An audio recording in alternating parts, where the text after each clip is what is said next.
So when you got on PrEP, did you have to worry about anything else? For me, getting on PrEP was easy. All I pretty much had to do was go to my doctor. He recommended me to go to a different lab. The lab that I went to had to take test results, and then they had to get my blood drawn, and then within a week, I was on PrEP. One of the things I do want to say though, Ken, and I'm pretty sure Stacy would agree, is that staying prepped up is worth it, especially when it comes to our community. Because it's one of those things where if we end up and we fall off and we don't use everything we can to beat this epidemic, it'll eventually take us out. PrEP is used as a tool, as a proactive tool, to keep you healthy and to keep you HIV negative. And taking it a step further with people who are living with HIV themselves, it's very, very, very important for the person who is HIV negative to take PrEP, because that assures a healthy relationship. But it's discussions that we need to have as a community involving PrEP. And it's a genuine duality as well. It's you, it's your partner, it's making the decision that you guys want to live the best possible relationship you can without fear, without stigma, and hopefully in love. And there's power in that. Absolutely. A lot of people don't know they have that power.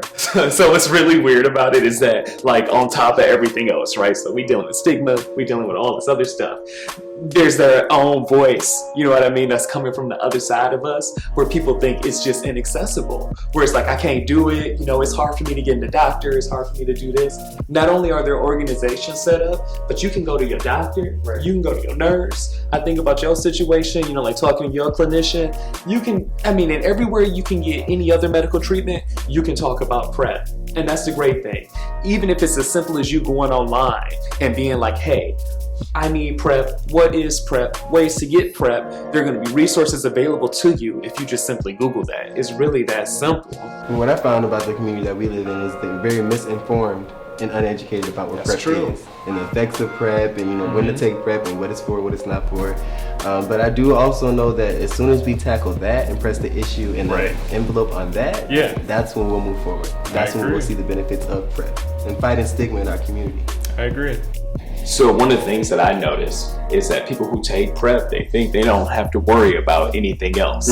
And of course, I get that. We've both worked in prevention before, and we understand the messaging has always been, HIV, HIV, HIV. But in actuality, there are other things that you can run into. So many more. Right, gonorrhea, chlamydia, syphilis, all these other things are very life-changing and potentially very dangerous to you. And it's just so important that you continue to use everything that's available to you to continue to protect yourself. Right. But more importantly, Stacey, and I tell Ken this too, it's just important, stay prepped up. Our community is definitely worth it. Stay prepped up. Stay prepped up.